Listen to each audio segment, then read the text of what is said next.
Hi folks, today I want to talk to you about the 455 Buick build that I'm doing. Just a little bit of background on the 455. We've got our 455 here. The block has been cleaned, magnafluxed. We stripped the whole thing down. Now this block was a core that we purchased. It was a 1972, I believe. I'm not sure exactly what it came out of, but I looked around and I tried to find a decent core, which is no easy task for a 455 Buick. And we finally found one. We went ahead and bought a long block. I got the block stripped down. We disassembled it, cleaned it, magnafluxed it. We bored the cylinders to 30 thousandths over. We cleaned up the heads. I'm not totally sure if we're going to use these heads yet. These are the early 70s casting, 71, 72. Now Buick had a bunch of different heads. Their highest horsepower year for the 455 was 1970. The 455 is also in the same engine class as the 400 Buick that they made in the 60s, and they also made a 430. And everything's kind of interchangeable on those three engines. The 350 Buick is a small block. It's a lot different. So Buick actually does have small blocks and big blocks.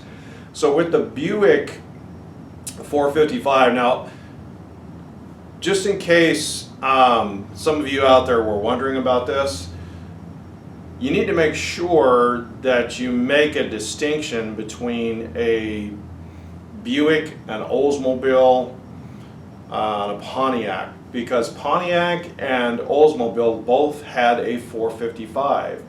The thing is, the 455 Buick and Pontiac were completely different engines. They had the same cubic inch size, and the same thing is true with the 350s. The 350 Chevy, the 350 Pontiac, the 350 Buick, and the 350 Oldsmobile, all completely different engines. You know, there's been a lot of confusion over that, about that over the years. So this is a 455 Buick. It was actually made by the Buick division of General Motors, and the Buick is unique. A Buick is a Buick. It is not interchangeable with any of those other GM products. So the project that we're working on now is what we're attempting to do is get 500 foot-pounds of torque.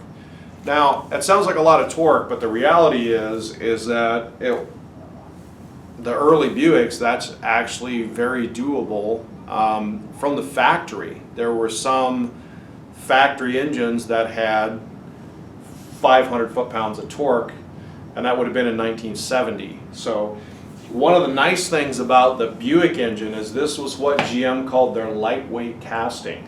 And so what they did is they made a very light, they lightened up the block a lot. In fact, the block is a lot lighter than a 454 Chevy by quite a bit.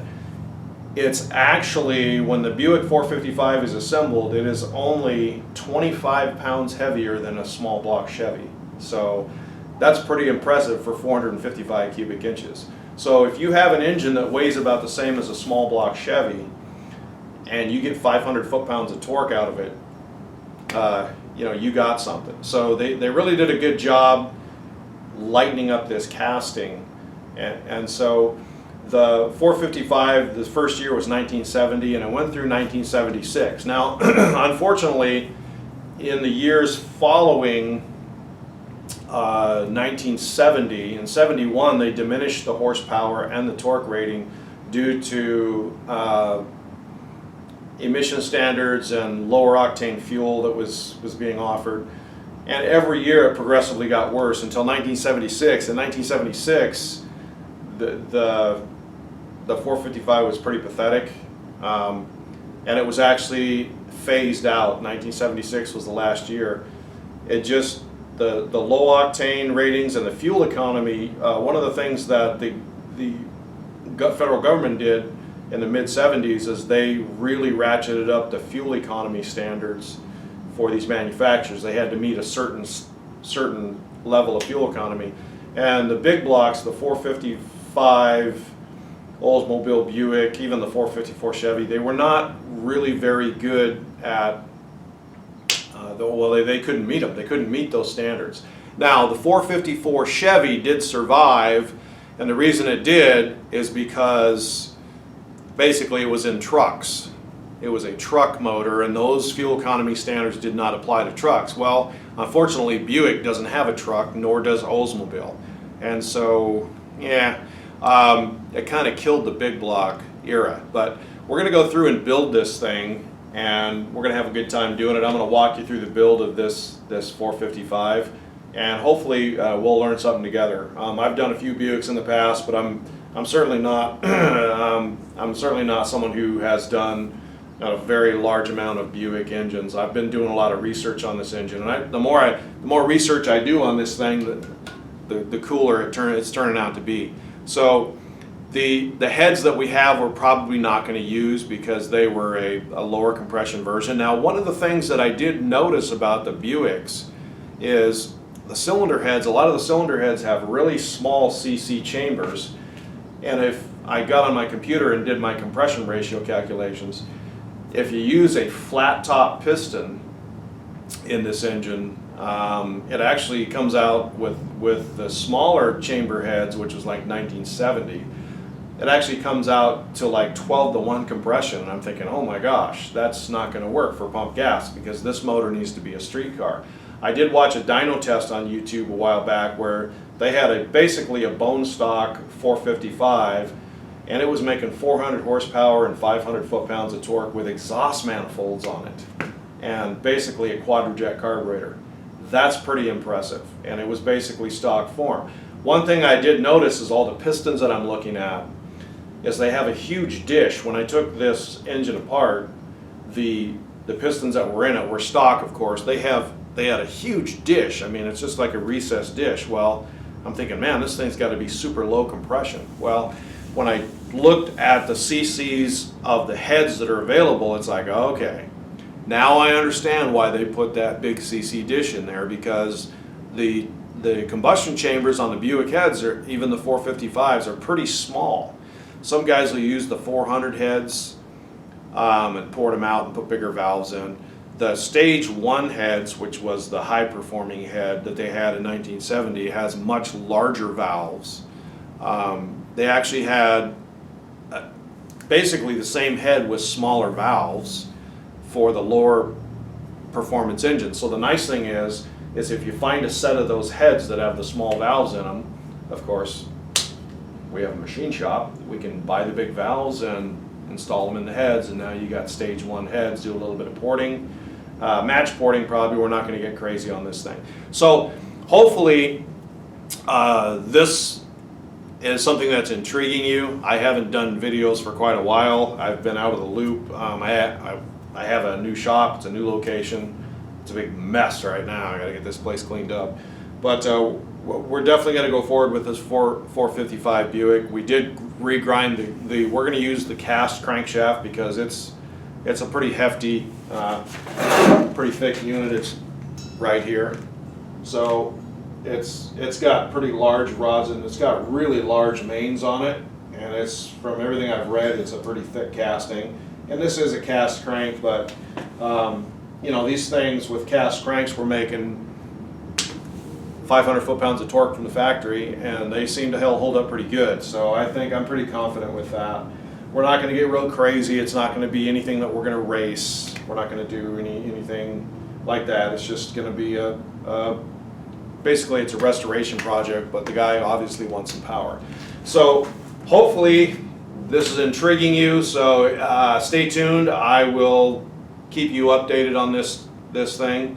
I've got a few. The day that I brought the thing home, there's a couple of things that you should be looking for on the Buick. I'll probably tack those videos onto the end of this one. So stay tuned, and we will delve into this thing real soon. I don't have the parts for it yet. I do have the block machined, and I'm also searching for a set of the 1970 Stage 1 heads that we're probably going to go with. I don't have a set of those. There is a company out there called TA Performance that has aluminum heads for these things, and they're making crazy amounts of power with these Buick engines. These engines have a lot of potential.